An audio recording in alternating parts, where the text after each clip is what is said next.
안녕하세요. 반복된 일상 속에서 의미를 발견하는 깨달음입니다.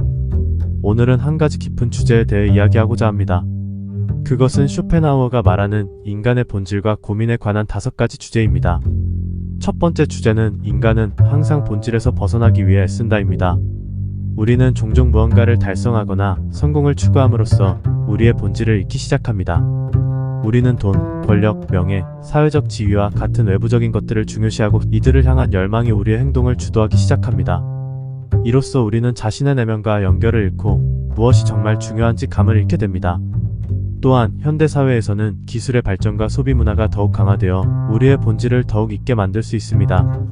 스마트폰, 소셜미디어, 엔터테인먼트와 같은 디지털 현상들은 우리를 외부의 자극에 노출시키고 현실 세계와의 연결을 약화시키는 요인이 될 수 있습니다. 그러나 우리가 본질에서 벗어날 필요는 없습니다. 오히려 본질에 머무르는 것이 우리에게 무한한 풍부함을 제공할 수 있습니다. 우리의 본질은 우리의 가치, 열정, 목표, 욕망, 꿈을 품고 있는 곳입니다. 우리가 본질과 연결하면 우리는 진정한 만족과 평화를 찾을 수 있습니다. 그러면 어떻게 본질과 연결할 수 있을까요?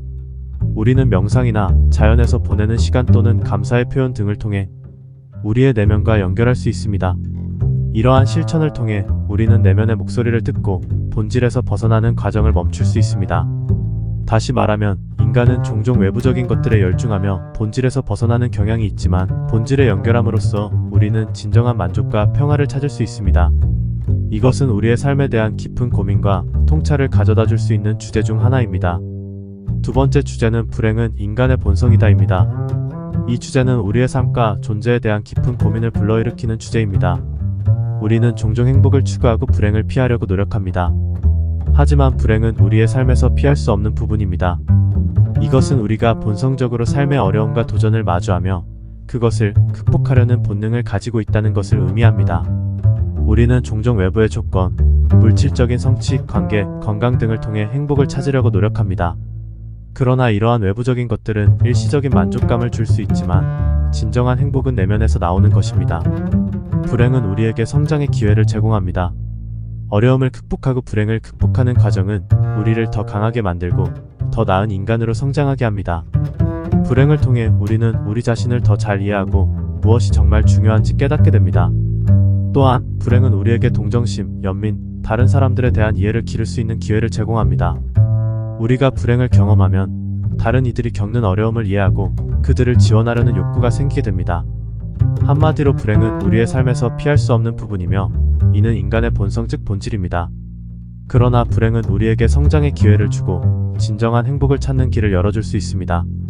세 번째 주제는 생은 고통의 시작이다입니다. 많은 사람들은 인생을 행복과 즐거움의 여정으로 생각합니다. 그러나 불행과 어려움은 우리 삶에서 빠질 수 없는 부분입니다. 우리가 태어나고 성장함에 따라 우리는 불행과 어려움을 경험하게 됩니다.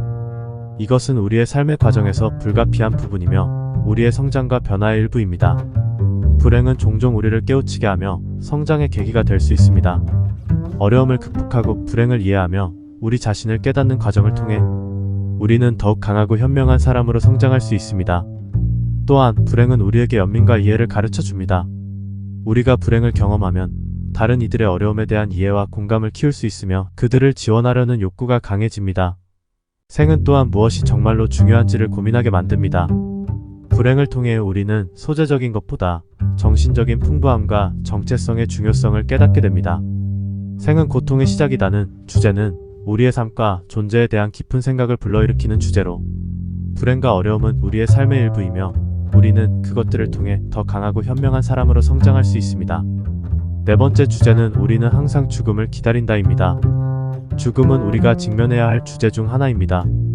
그러나 우리는 종종 죽음을 회피하며 생명의 끝을 생각하려 하지 않습니다. 그럼에도 불구하고 우리는 항상 죽음을 기다리고 있다는 것을 미묘하게 느끼는 순간이 있을 것입니다. 죽음은 우리의 인생 여정에서 불가피한 부분입니다. 우리가 태어나면 언젠가는 죽음을 마주하게 됩니다. 이것은 우리의 인간성의 일부이며 우리가 겪어야 할 경험 중 하나입니다. 따라서 이를 두려워하거나 회피할 필요는 없습니다. 오히려 죽음의 인식은 우리에게 삶을 더욱 감사하게 만들어줍니다. 죽음을 생각함으로써 우리는 현재의 순간을 가치 있게 여기게 되고 무엇이 정말로 중요한지를 깨닫게 됩니다. 또한 죽음은 우리에게 우리의 목표와 가치를 생각하게 만듭니다. 죽음을 인식하면 우리는 우리의 삶을 더 의미 있게 만들기 위한 노력을 기울일 수 있으며 우리의 유산을 고민하게 됩니다.